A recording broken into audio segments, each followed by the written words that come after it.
মূলত এটা হচ্ছে কুমিল্লার শাসনগাছা ফ্লাইওভারের পশ্চিম সাইডে। এখানে হচ্ছে রাস্তার কনস্ট্রাকশনের কারণে, রোড নির্মাণের কারণে এখানে যে আজকে গত রাতে ভারী বৃষ্টিপাতের কারণে এখানে ব্যাপক বড় বড় গর্ত হয়ে গেছে। যে গর্তগুলো ফিল আপ করা এটা বাংলাদেশ পুলিশের কাজ না, প্রথমত এটা। দ্বিতীয়ত হচ্ছে এটা সিটি কর্পোরেশনের অধিভুক্ত হলে সিটি কর্পোরেশন অথবা এটা রোডস এন্ড হাইওয়ের যারা কাজ করতেছে, যে সমস্ত অথরিটি, তাদের কাজ।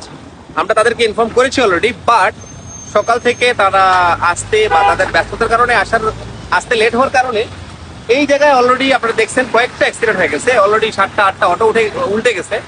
তো আমরা চেষ্টা করেছি তাদেরকে রেস্কিউ করে দেওয়ার বা নিরাপদে তাদের রাস্তা যাতে চলাচল করতে পারে এটা। কিন্তু এখন দেখতেছি অবস্থা বেগতি হওয়ার কারণে অনেক অটো চালক, অনেক সিএনজি চালক বুঝতে না পারার কারণে উল্টে পড়ে যাচ্ছে ওই জায়গায়। সেই কারণে আমরা চেষ্টা করছি এখানে স্থানীয় একজন শ্রমিককে নিয়ে পাথর বা বালি বা মাটি দিয়ে এই জায়গাটা প্রাথমিকভাবে বন্ধ করে দেওয়ার জন্য, যাতে করে মানুষজন নিরাপদে চলতে পারে এবং বিভ্রান্তিকর পরিস্থিতি না পড়ে এবং দুর্ঘটনা না ঘটে। কারণ এই জায়গাটা একটু আগে আমি মূলত কেন এই কাজে আসছি বা কেন এই কাজটা করছি নিজে, মূলত একটু আগে একটা রিক্সায় ওয়াইফ হাজবেন্ড যাচ্ছিল, তো তারা ঠিক ওই জায়গায় উল্টে পড়ে গিয়েছিল।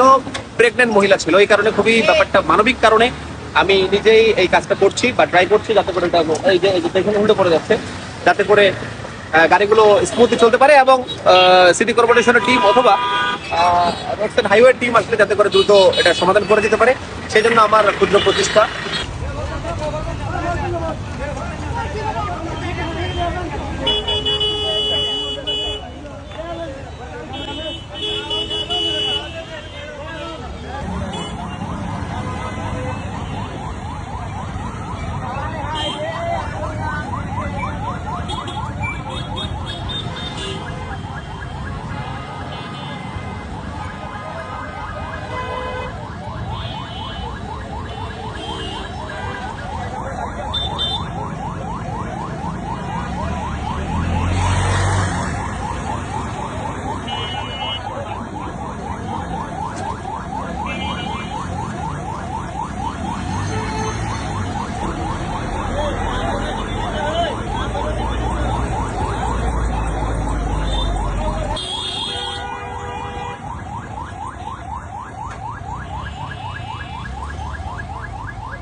গর্ত আছে কিন্তু, নেমে যান, গর্ত আছে চাচা।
সকাল থেকে মূলত এই জায়গাটাতে অনেকগুলো দুর্ঘটনা ঘটেছে, বিশেষ করে থ্যাংক ইউ ভাই, বিশেষ করে এই জায়গাটাতে অটোগুলো যাওয়ার সময় বা রিক্সাগুলো যাওয়ার সময় উল্টে গিয়ে 8-10টা দুর্ঘটনা ঘটেছে। তো আমাদের পক্ষে যতটুকু সম্ভব ততটুকু করেছি যাতে করে উল্টে না যায় গাড়িগুলো, আর বাকিটা হচ্ছে রোড হাইওয়ে এসে তারা তাদের কাজ করে যাবে ইনশাল্লাহ, আর দুর্ঘটনা ঘটবে না। আমরা বাংলাদেশ পুলিশের পক্ষ থেকে আমরা যতটুকু পেরেছি যাতে করে সাময়িক সময়ের জন্য যাতে করে দুর্ঘটনা না ঘটে, এই কারণে যতটুকু পেরেছি রিক্সা যাতে করে না উল্টায়, যেহেতু রিক্সাগুলো এদিক দিয়ে আসতেছে তাই ব্যবস্থা করেছি।